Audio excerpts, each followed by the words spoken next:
I want to take you back in time to the early days of the Yemen conflict.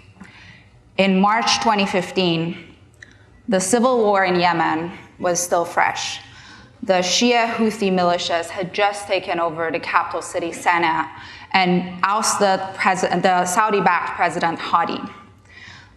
A Saudi-led coalition had launched a military campaign in Yemen called Operation Decisive Storm, which caused much damage and casualties, and the purpose was to counter the Iran-backed Houthis. It also provided context for a cyber-enabled intervention that's shrouded in mystery to this day.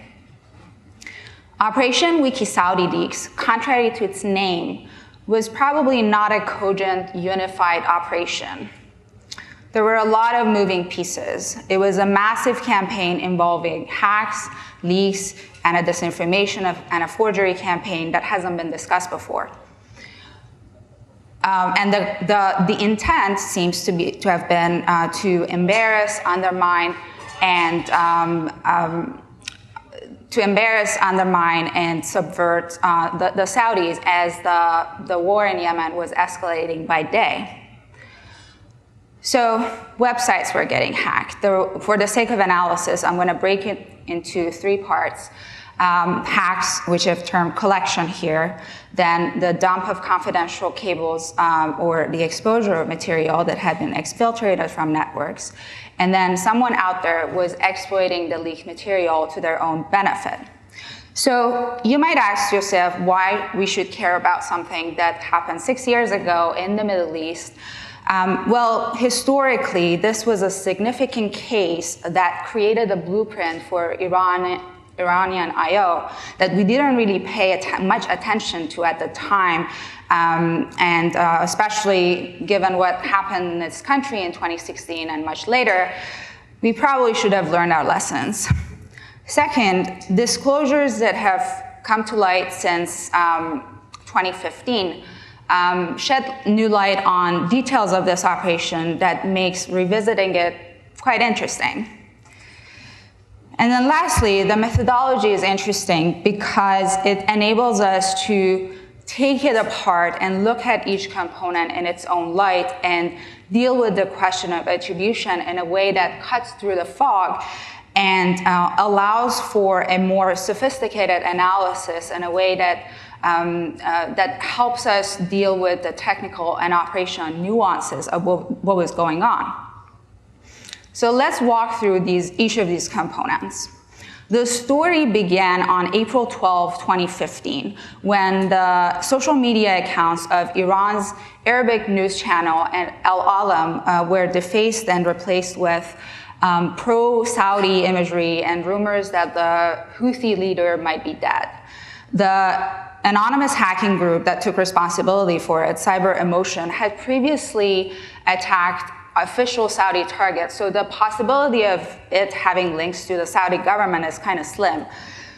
But what happened next was more significant because the day after, on April 13, the Saudi-owned news site Al Hayat was defaced, and the homepage was replaced with pro-Iran imagery and also intimidating messages that the Saudis and their allies should be preparing for their graves. And the hacking group that took responsibility for it was kind of unknown. It came out of blue, Yemen Cyber Army. So until this point, it seemed that patriotic hacker groups were going after each other as the civil war in Yemen was getting worse. But then things snowballed from there pretty quickly. Fars News, the semi-official news agency of Iran that's also affiliated with the IRGC, started promoting the Al Hayat defacement, attributing it to Yemen Cyber Army without providing any further context or information. Iranian hacktivist groups were amplifying the hack on Twitter, and I'm going to get to how we know this is an Iranian group in a bit.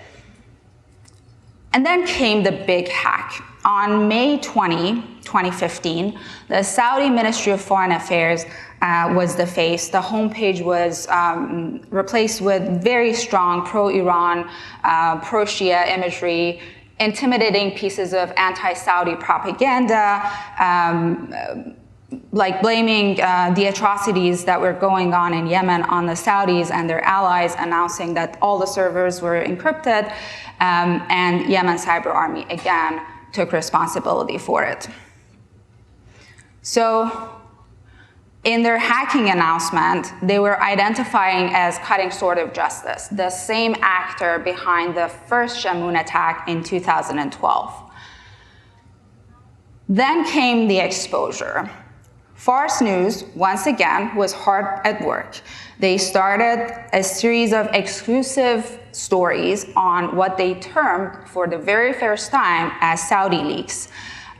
They wanted the entire world to know what was going on. They were not just writing about the hack, they were even promoting the hacking announcement, and they were like, here's a password protected file that you can check out in order to get some of the files that had been exfiltrated from the network, and here's the password, by the way. And all along, attributing it to Yemen Cyber Army, once again, without any further information or background. The hacktivist groups that were active about the Al Hayat defacement, once again, were promoting the incident. But it wasn't the Fars News reporting that made everyone pay attention to what was going on. It was WikiLeaks, when it came out on June 19, and dumped a trove of confidential cables that they termed as the Saudi cables. So far, there has been over 120,000 confidential cables that not only includes diplomatic communications, but also personal information about visa applicants, sick children, the mentally ill, really questioning the ethics of this leak as well. In their press release, WikiLeaks cited Yemen Cyber Army as their initial source of the documents, which made the Yemen Cyber Army go dark, but they were still active on Twitter, promoting one of their websites, yemenica.com, which had been registered with a yandex.com email account, the same email that was used to register another website associated with the Yemen Cyber Army, WikiSaudiLeaks.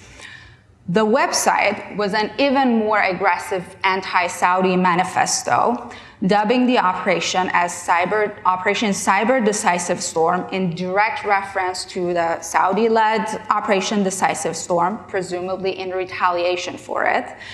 And it wasn't just reposting what WikiLeaks had already published.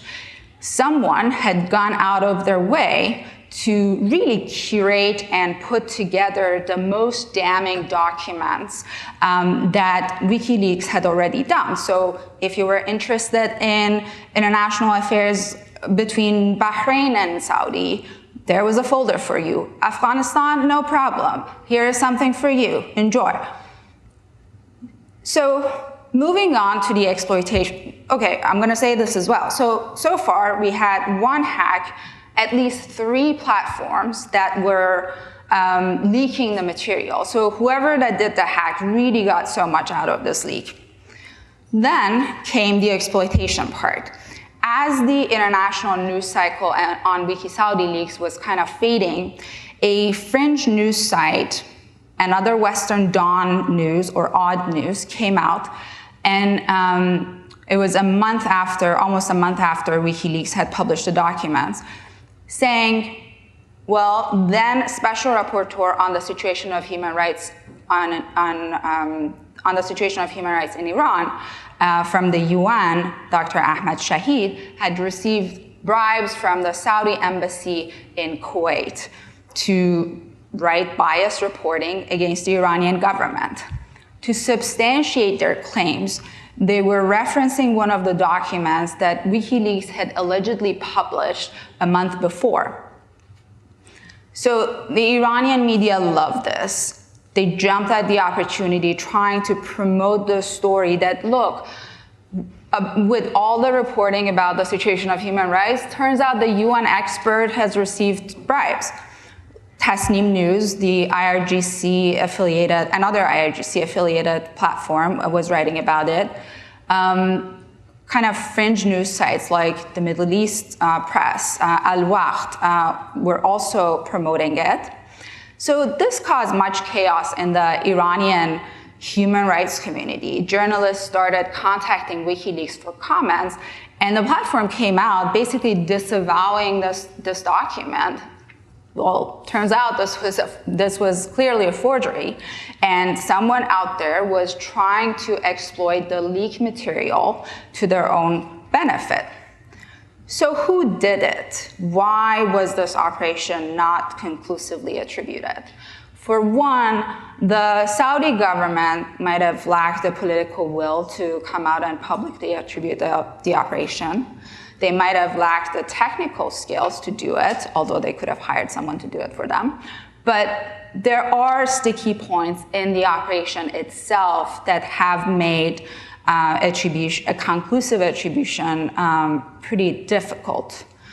So we have a multi-component campaign that requires a multi-component kind of attribution. We had the Al-Hayat hack. We had the Ministry of Foreign Affairs getting defaced. Then a few platforms came out to expose the material. And then someone out there was doing a disinformation campaign. So for the sake of analysis, I really want to advocate for a platform, for a framework that deals with multiple vectors of analysis. And many of you probably use one version of this in your own work.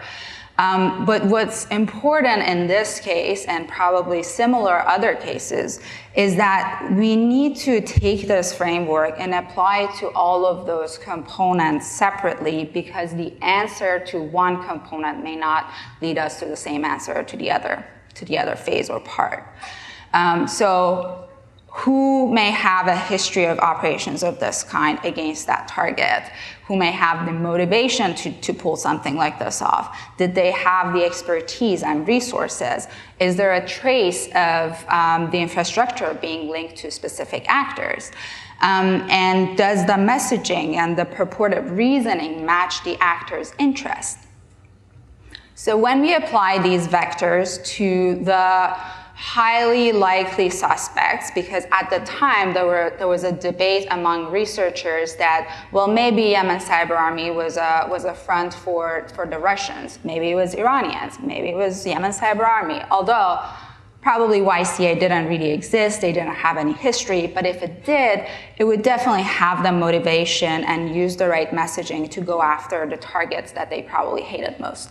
Iran and Russia similarly score higher on the chart, and I'm not going to bore you with the details of this matrix, but I want to focus on the infrastructure part for a second. So Iranians were in the Al-Hayat network.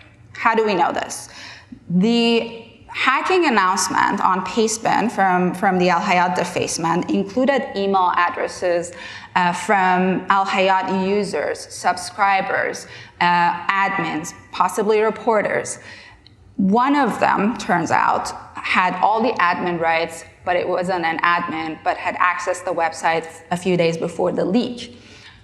That email, turns out, it's linked to an Iranian individual that is also the same registrant of one of the associated domains to the QuickLeak hacktivist group. Another associated domain was also registered by another Iranian individual. And by the way, I can't take credit for this piece. Shout out to Charlie Collin for sharing his own research on Yemen Cyber Army, so thanks, Charlie. Also on infrastructure, we know, thanks to one of the cables from WikiLeaks, that Iranians were also in the network of Saudi Ministry of Foreign Affairs.